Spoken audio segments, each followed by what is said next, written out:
Now, let's the beginnings of the sad greatness of the 13 colonies and the indentured service. So, people, so far as we can see, we had the Spanish and the Portuguese doing that thing, okay? 13 colonies ain't started yet, okay? The British ain't over here yet. Like I said, they're just now learning a little something, trying to put it together, still plucking dead meat from their teeth, all right? Let's move forward. All right, by 1604, the first official patent started, and first colony was granted to the London Corporation of Southern Virginia. The Plymouth Corporation got Southern Virginia.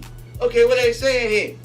Okay, in 1604, you had the official open for business. That's why we have a president and a vice president. Okay, a country has what prime ministers, they have chiefs, they have kings and queens. Okay, we have a president and vice president of a company. They got the first patent in 1604 by the London Corporation. London, UK, Britain. Okay, so now they're in business, right? The Church of England, after 50 years, 60 years of piracy, going around robbing people for their slaves and carrying on, they learn how to wheel and deal a little bit better with people, right?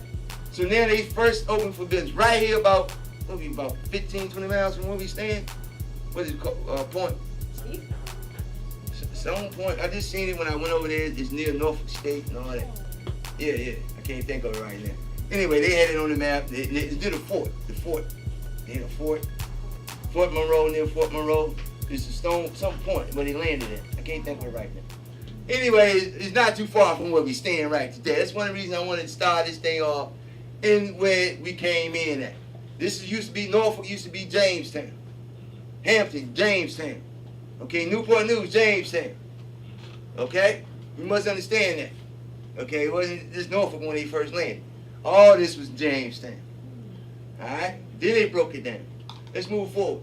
Like I was saying about the rest of the United States, or what became the name known as the United States, something like that. My bad.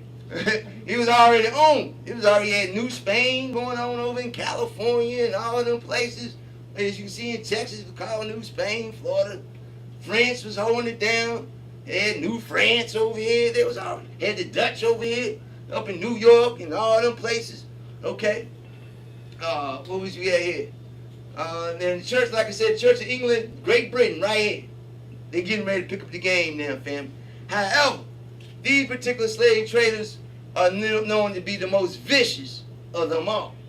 Then we got to remember, what is it, 15, we'll be in 16, so just 100, almost 200 years before this happened, they were starving. Like I said, it was freezing, it was the medieval ice age going on. It was tough for them, okay? And they had to find tactics and ways of survival. We always ask them, why do they act like that? Okay? They would breed it that way because this is how we survive where I'm from. Okay, it's like in the hood. Certain people, we got certain what's called street codes, right? Certain things go wrong, we might, they had their code going on back then. Okay? Survival. That was the main thing. They don't by any means. They'll cut you up, eat you up, they don't get it. Alright? Let's move forward, fam. Alright, then the original 13 colonies, like I said, the original colony when they came on here, we was called indentured servants. Okay, we performed some duties of work for 5 to 7 years. Depends on if I'm skilled on it. If I'm skilled, I can do about 4 to 5 years. If unskilled, it might be 7 or more years to pay back my debt to the person that helped bring me over here. Okay, and then I was free to go, and I could own land and slaves and everything too. Okay, just 1 for 7. Okay, let's move forward. It was stated in the Muster Rolls in 1622. We was the same as whites back then. There was no separation like we have today. We could own land and everything just like them. Okay, by 1624, you had Anthony and Isabel Tucker. They was the ones that had the first African-American child for the 13 British colonies. Okay, his name was William Tucker. Y'all can look that up more.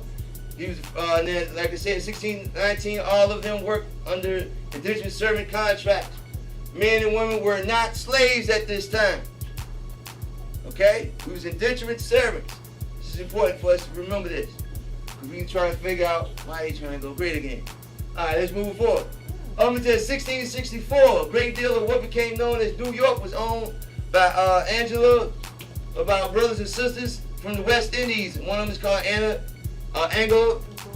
Angola, right? And she owned the Madison Square Garden area. We also had Francisco, who was a settler of Brooklyn. All right. Of course, there was already some Indians and stuff already dead, but you know, I guess she just added on. So let's move forward. At the same time, the first colonies was now open for business. Like I said, they had to get the patent. The London Corporation, they had King James. Everybody heard King James, I'm not sure. All right. So King James coming into effect. He had a party called Party of the Puritans. Okay. The goal of their party was to purify the English church of all the vestiges of the Roman Catholic Church. So they try to separate themselves from the Catholicism. Okay? This is important for us. Okay? Now, the only thing about all the vestiges, now they broke down to 3 basic schools of thought. Now, if you go across the tracks to the more the Albus or the Caucasian man part of town, these are some of your main churches you're going to see. The Methodist Episcopal Church, or they be Methodist this, Methodist that, or it be Episcopal that, this, right? It'd be the Presbyterian Church, Presbyterian that, they got different all of them names in front of it, right? They got a whole bunch of them there. And the Congregational Church. Now, this eventually became to America, like we said, to the English settlers through King James. Okay, any act of worship conducted in the manner other than prescribed by the Church of England was forbidden. So if you Muslim, hell, Catholicism, they ain't have it. Okay? All right, let's move forward. Let's look at the trickery within that history right quick. Book us today at 434-879-6777. Again, that's 434-879-6777. The 7th Black Awakening.